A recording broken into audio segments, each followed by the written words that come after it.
listener production. Hello, Antoinette Lattouf here with the Weekend Briefing. It's where we take some time to hit pause on the headlines, and I get to spend time with and really do a deep dive into the mind of someone fascinating. My guest today you probably know as the swimming superstar. Michael Klim cleaned up in the 2000 Olympics, broke world records, was known for his strength, his success, until something happened to his body that had brought him so much accolades. Well, he lost the ability to walk. In his 40s, he was diagnosed with a rare autoimmune disease, CDIP. And since then, he's had quite a reckoning. He's had to reevaluate what matters in life and change the course of his life. And he's now entirely dedicated to raising awareness about CDIP, and he's committed to living a life of wellness and actually practicing what he preaches beyond just the hashtags and the products. So this is a really raw, a really honest, and a really important chat with Michael. And later in the show, there is a gear shift with Helen Smith, my producer, who'll join me for the weekend list. And that is where we give you, very lucky you, unsolicited advice on what to watch, see, eat and do with your spare time, because we are generous like that. But first, my chat with Michael Klim.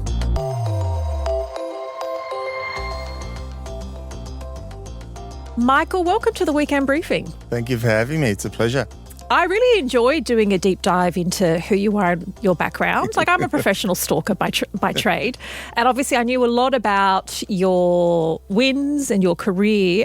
What I didn't know was that, I knew you were Polish, but you were born in Poland, but some of your earliest memories are actually in Mumbai. Yeah, I spent 4.5 years, nearly 5 years living in Mumbai, and that's where I learned to swim. And it's a really sort of ironic thing that I learned to swim in a country that's not kind of renowned for their swimmers. And quite the opposite. Quite the opposite. Yeah. But I'm fortunate in the sense that Dad had a job that took us all around the world. We went from India back to Poland and Germany, and then eventually Canada. And at the age of 11, I arrived in Australia. So being transient and constantly changing languages and cultures, I think kind of set me up for life in general, but it did expose a few kind of insecurities and, like a few kind of things that I became very much a introvert, because I was always trying to fit into different, I guess, trying to speak a different language or walk into a brand new class and always being a new kid. And, but it sounds like I had a tough time, but if anything, it actually attracted me to swimming, because swimming was something that from a very early age I just felt comfortable with, and used to walk into any swimming club or any pool around the world and feel good there. So that was I kind of found, I guess, we call it passion or your why or whatever it is, something that I loved very early on in my life. But, I was a really chubby kid as well. So I was chubby, couldn't speak the language, normally looked different. So, That is really tough. Yeah. That is really tough. So you said you struggled with language, adapting to language.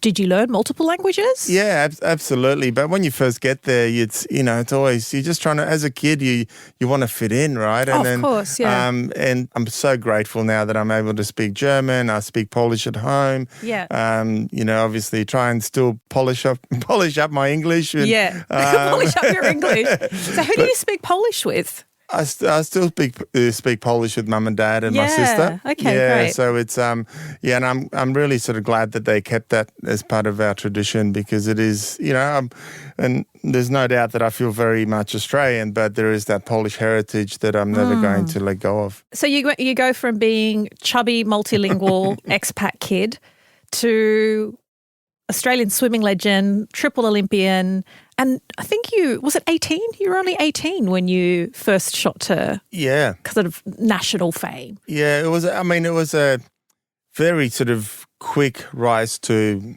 I wouldn't say stardom, but in terms of going from 11 arriving here to 18. Yeah. 18, it's a really quick period of time, and from being a pretty good junior to then being ranked number 1 in the world at the age of 18 and going into the Atlanta Games as favourite and all these sort of accolades and expectations and And that was sort of a baptism of fire because I unfortunately didn't deliver at those games and missed the final and had a kind of rude awakening what it was like to be in that sort of level of competition and adopted a lot of different changes. And within kind of 10 months, I was a new swimmer, a new person, and, started breaking world records. And a year and a half later, I became world champion in Perth. And then obviously a couple of years later, went on to Sydney. But it was that disappointment of Atlanta individually that caused me to look at my technique and look at my mindset, look at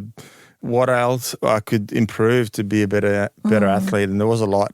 There's something about that age, though, and obviously all of the wins that came in the years following, in particular the 2000 Olympic Games. But look at Michael Klim powering down to the wall, 48.18. Michael Klim has just broken the world record. What a magnificent start for the Australians. Thorpe's in front, Thorpe and Hall, Thorpe goes in. Australia win. New world record! Did you at that point kind of feel that your body was invincible?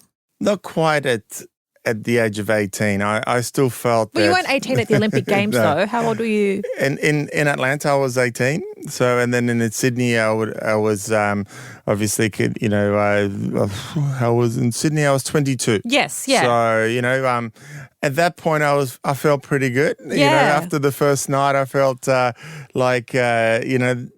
obviously having created history on that first night, having broken world record in the lead-off and the team winning the gold medal and also breaking the world record. I think 4 or 5 days into the Olympic Games, having two gold medals, I thought life was pretty good. Yeah. But I think you have to have this sort of belief that you are the best and you can pretty much deal with any challenge that comes your way. Otherwise, it's...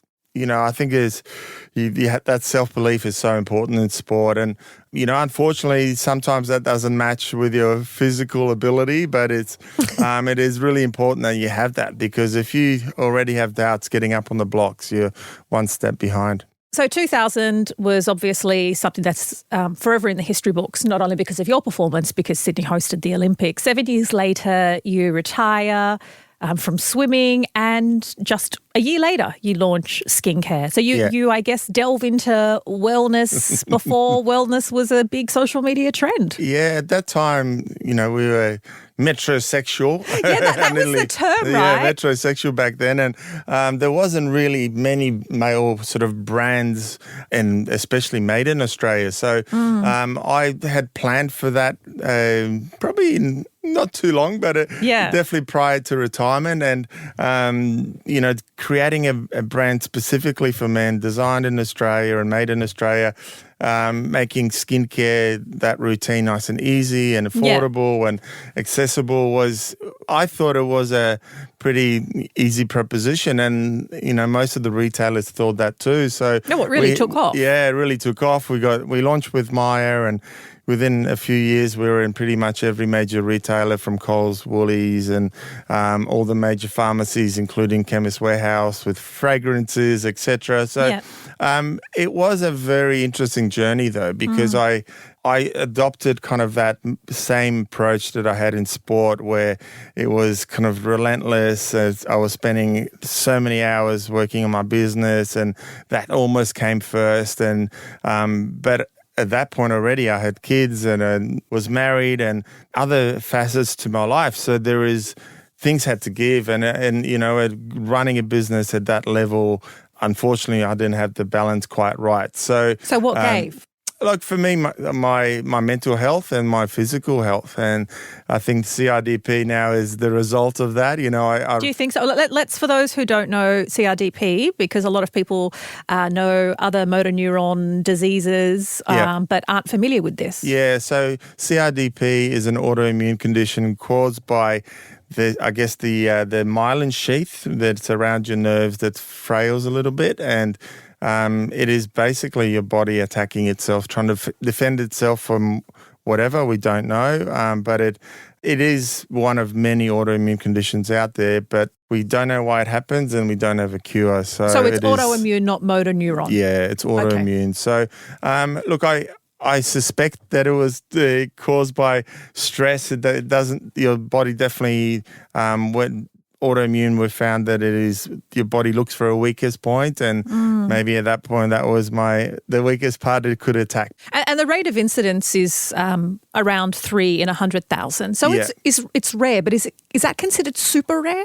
No, it's not really super rare. It's probably the same kind of frequency as MND, and there's there's a lot of other sort of similar conditions like that would collectively amalgamate to quite a big number. So there's close to 80 autoimmune conditions out there that all have similar kind of symptoms. So I think that's the struggle with having CIDP and even running a foundation of a very kind of niche and relatively unknown condition, because no one knows about it, and it's been a big challenge for us to raise the awareness and advocate for extra funding and trying to support the community with CIDP and their carers.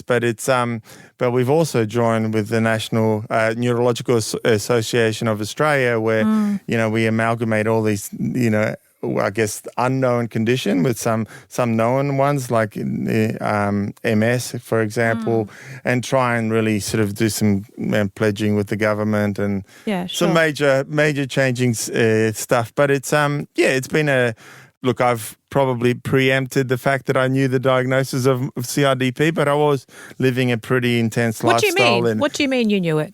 Well, I don't know. Well, now in terms of my diagnosis, that something had to give, Okay. And, so I want to get to the foundation in just a moment, but I guess I want to talk about that tension. You're obviously super fit and healthy when you're in the pool. You launch into what was then dubbed metrosexual, but essentially wellness. And part of that messaging is, marketing to men going, you should look after yourself as well, look after your skin as well. Yeah. But I guess the irony was you weren't looking after your own health, and in hindsight, you now say you probably overlooked some of the symptoms. Absolutely, yeah. Ignored them. That's a very good summary. And look, I probably, if anything, I was doing too much. So if I went to the gym, I would train too hard. If I went on a business trip, I would try to fit in way too much than almost physically possible. The things that were fundamentals for me in sport, like rest and recovery and all the different sort of resources that you have you have to look after your mental health. But you also have a team reminding you to do all that, exactly, don't you? Yeah, and it's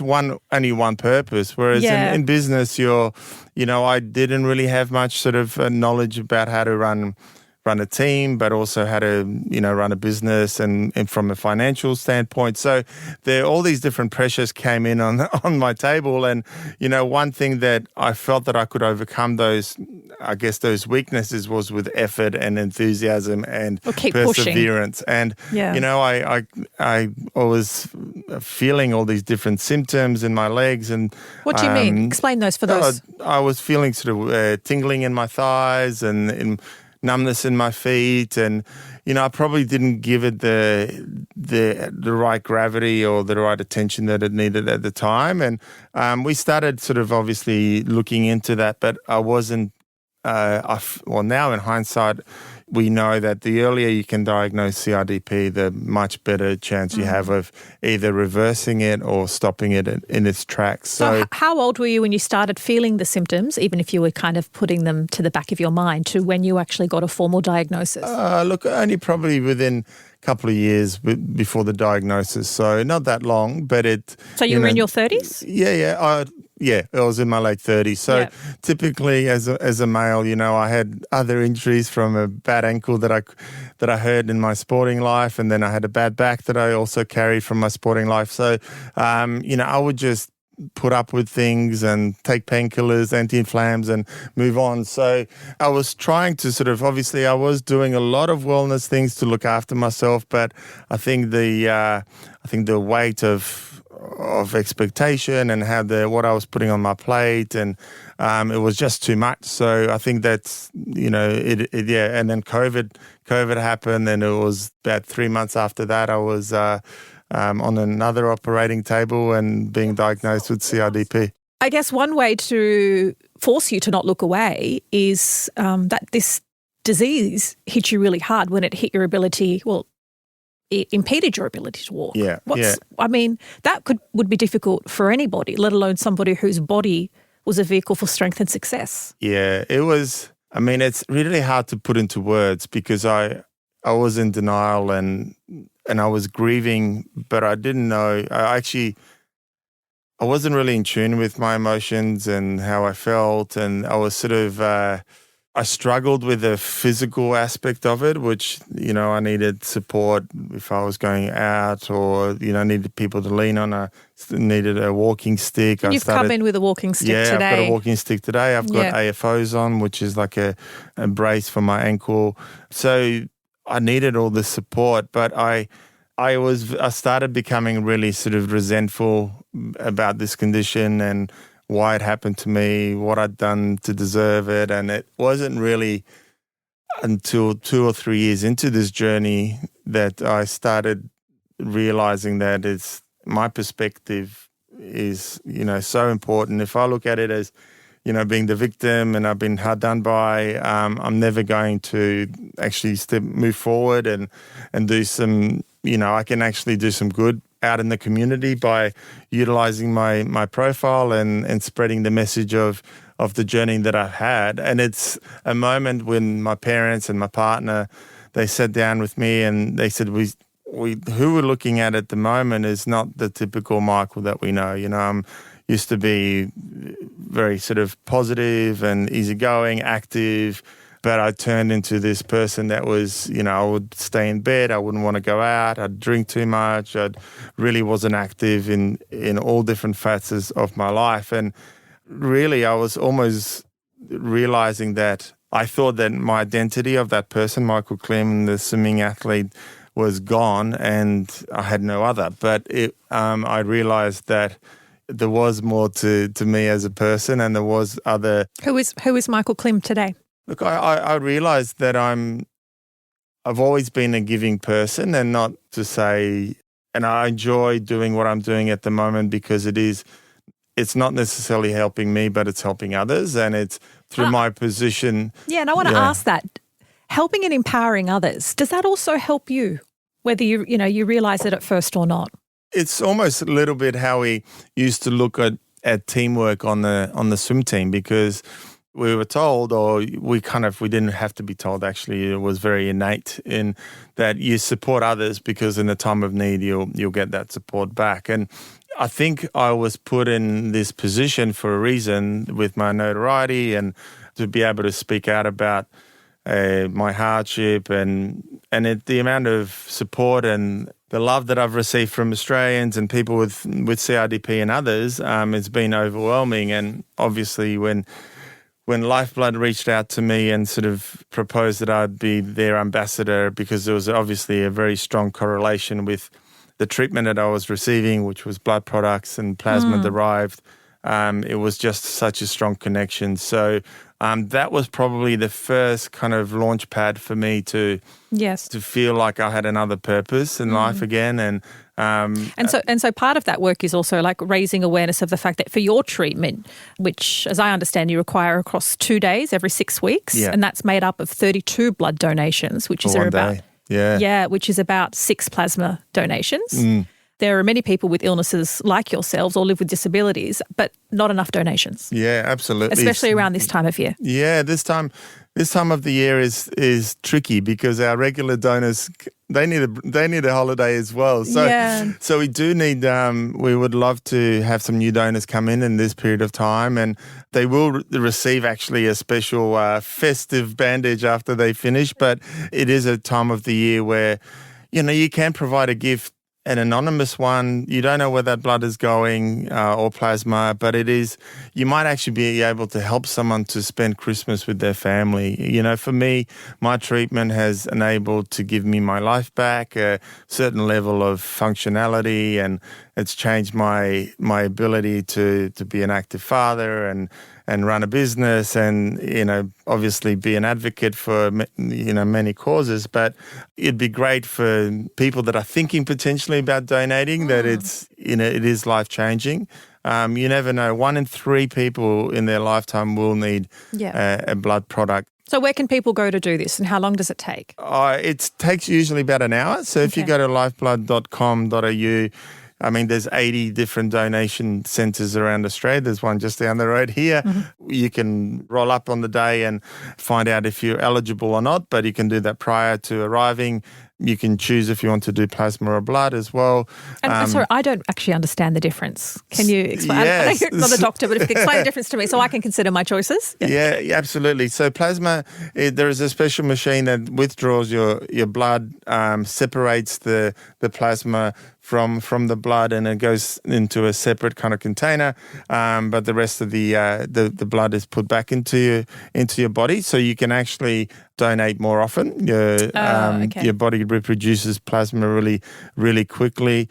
The plasma, to give you an idea, is like the liquid gold of our blood. That's where all the antibodies live and helps you to build your immune system, reduces inflammation, etc. So there are over 50 different medications that are derived from plasma alone. So, and it's something that is on the rise, and unfortunately we aren't producing or we aren't receiving enough plasma to keep up with that demand in Australia. So it would be an enormous gift to give anyone who is out there, you come in and donate.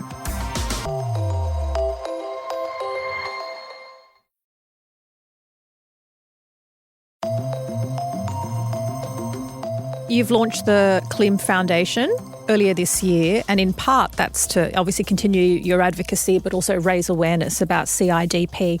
I guess, what are you learning from things like MS, for example, or other either autoimmune or motor neuron diseases? Because many have been doing charity events, and a lot of people are familiar with them. Even if the rates aren't necessarily high, there can be sometimes low incidence and high awareness. Yeah.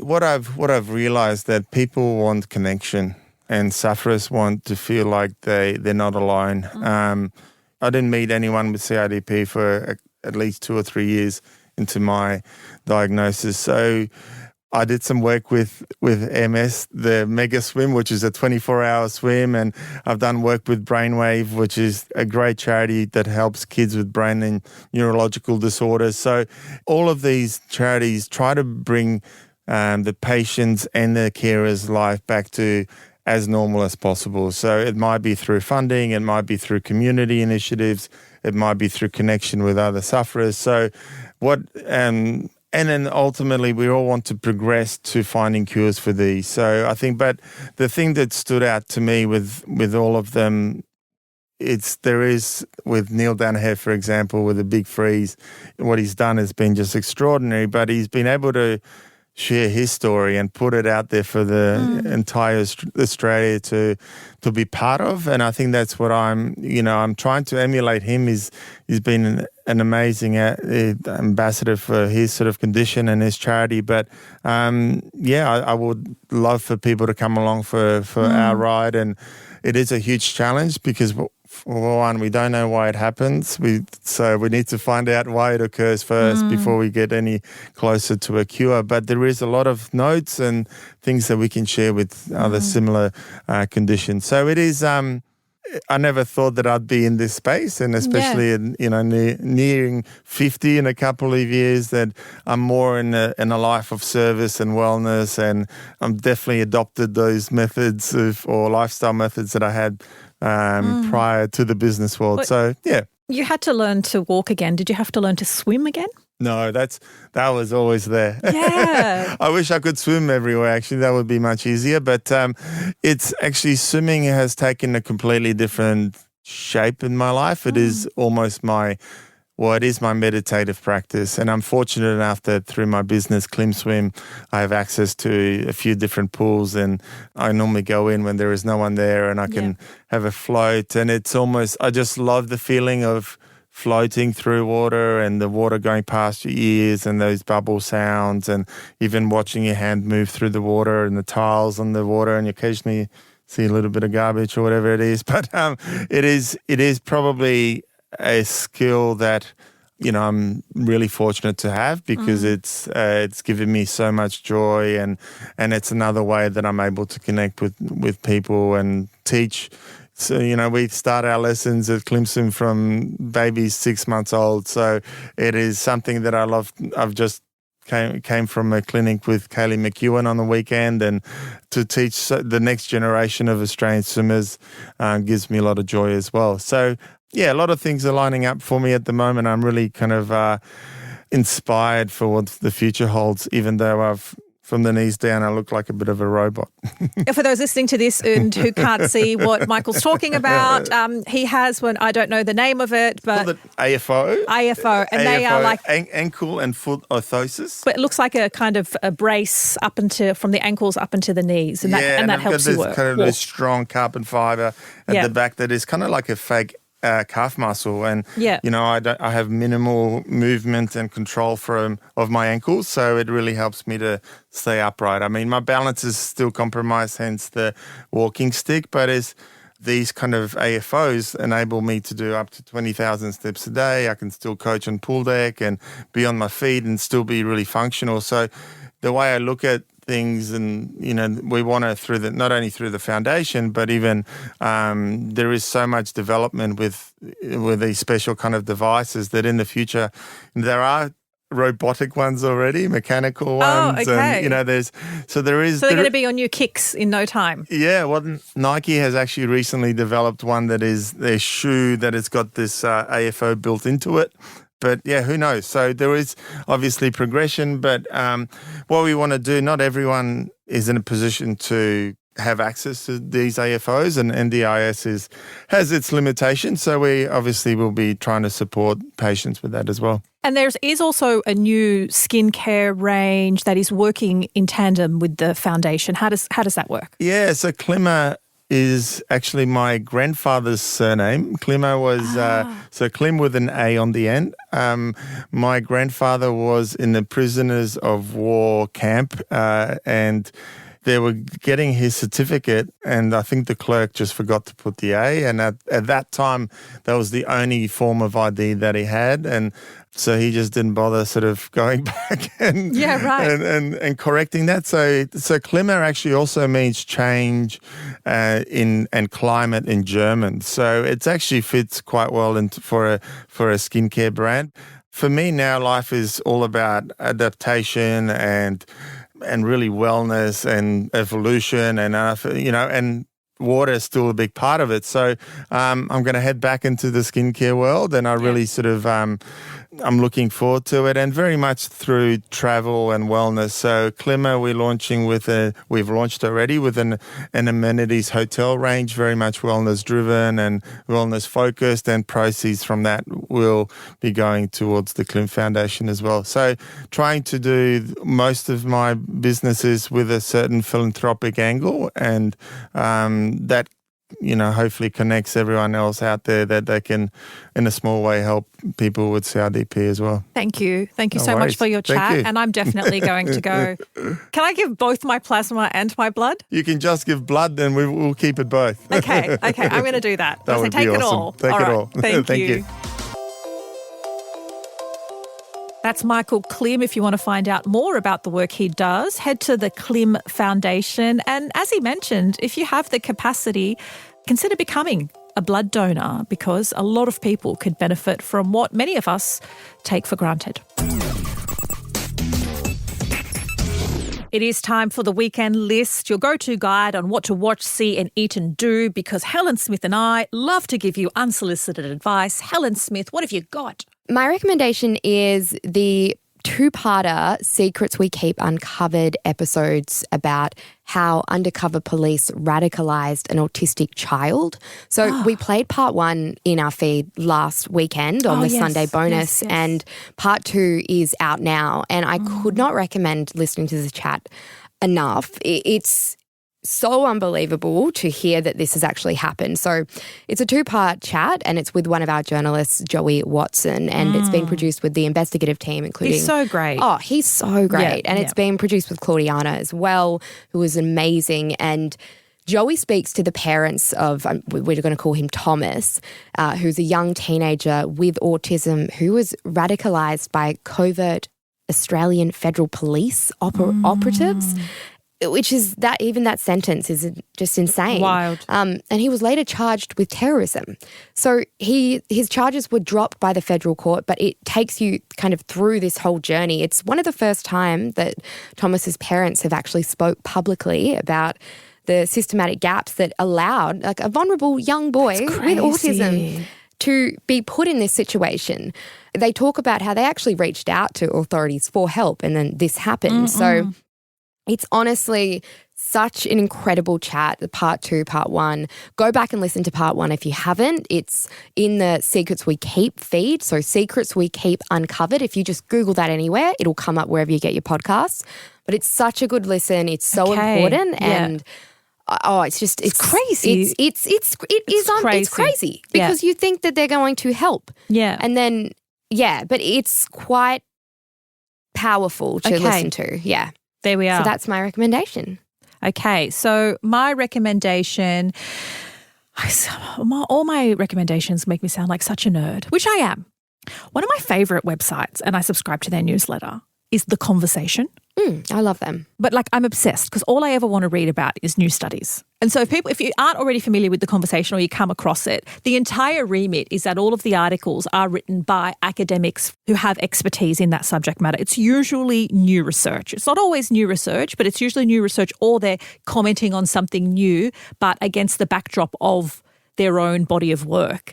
And I don't know, I'm just obsessed with seeing what some of our best thinkers are working on and writing on. And I love research-based work. I love evidence-based work. And I just find myself more and more, that is the one website I go to all the time and is the newsletter, because you can subscribe to heaps of different things but then never open them. Yeah. It is the newsletter I open all the time. And so I'm mad about research. I'm mad about evidence-based kind of commentary. And I'm a massive nerd. And if you also like research and evidence and commentary from people who know what they're talking about, because there are so many people on the internet just shooting from the hip or just talking crap. And I'm like, no, I'd rather someone with a doctorate and, 8 published papers under their belt. So that is my uber nerd tip for you. That's great. I also love The Conversation because they're actual academics and there's research behind them. And even when there's a little bit of opinion, you're like, why is this? And you kind of feel a bit more confident reading it. Absolutely. That's also a great one. My next one is not highbrow at all.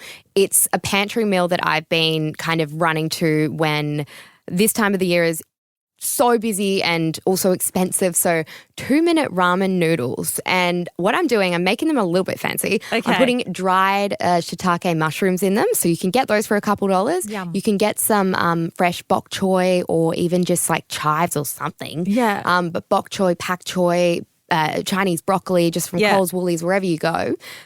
Literally, it's so yummy. But what's the soup? The soup part's the most important. Well, the soup part, I just get the Mi Goreng or Mi Goreng. I said it wrong and my housemates all told me I was completely wrong. I'm probably still saying it wrong. Okay. But it's just 2-minute noodles. You know those little packs? Yeah, right. And you get that and it's got all these yummy sauces and stuff already. And you can pop that in or you can add miso or you can add, you can add some like soy sauce flavors, whatever you want. But that actual sauce in the 2-minute pack. And so the ramen noodles only take 2 minutes to make? Yeah. You just, it's like ramen or noodles, the 2-minute noodle things. Or they're not ramen noodle. Are you talking about like the Maggi 2-minute noodles? No, yeah, but they're a different version. They're like Mi Goreng or something. Okay. I sound so ridiculous. A bit more highbrow. Like there are people who are like connoisseurs of Japanese food and ramen going, this is torture. This is not ramen. Torture. What she's doing. God. This is appropriation and torture. It's actually really yummy. I'm sorry. That sounds terrible.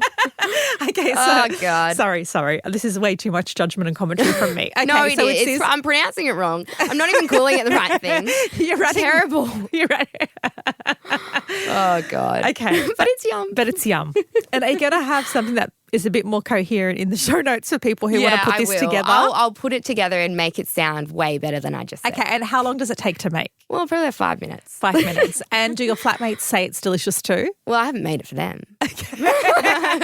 Helen says it's delicious. We're not sure if it's pronounced right, but she's going to put it in the show notes and you give it. I'm actually going to give it a crack because my daughter came home from school yesterday. She's like, Mummy, I want to do ramen noodles. My friend says she makes them at home with her mum. And I was like, exactly okay. what I'm talking about, but probably not. Probably way better. So my Next recommendation is actually a book by somebody that was interviewed on the Weekend Briefing a couple of months ago. Natalie Kyriakou is an environmentalist and she wrote Nature's Last Dance. And I've finally gotten through all of it because it is quite a thick book. And it was not just me who thinks it's correct. Because I read it, I was like, wow, like, yes, like the whole idea of it being nature's last dance is like we have done irreparable damage to the environment. In many ways, there's no going back. But it's the quirky tales of animal wonder and instinct and the gifts that they have brought. It's that kind of, that's the mixture between, my God, things are really problematic, to look at these, incredible offerings that we get with these, and some of outright hilarious stories. And it's not just me. Going back to the conversation, which I had just recommended, even the conversation listed it as one of the top books of 2025. And so that kind of jogged my memory to go, you know what? It's not just me, because I think, Natalie's interesting and fascinating and very clever, amazing person. and great sense of humour. Yeah. That's actually translated into the way she talks about the environment and human role in it. And even for someone who's like, oh, I don't want to read something, about the environment, because there are people who'd rather just kind of turn away and pretend it's not happening. I found this a really easy, enticing, kind of celebratory read as well. So The Nature's Last Dance by Natalie Kyriakou, we'll have a link in the show notes. Great. That's it for this week. Thanks so much for hanging out with us. If you enjoyed the chat with Michael Klim as much as I did, please rate and review. We do read all of them, but that's it from me. The team will be back in your headphones on Monday with the headlines and a fascinating deep dive. Take care of one another, and I will catch you next week.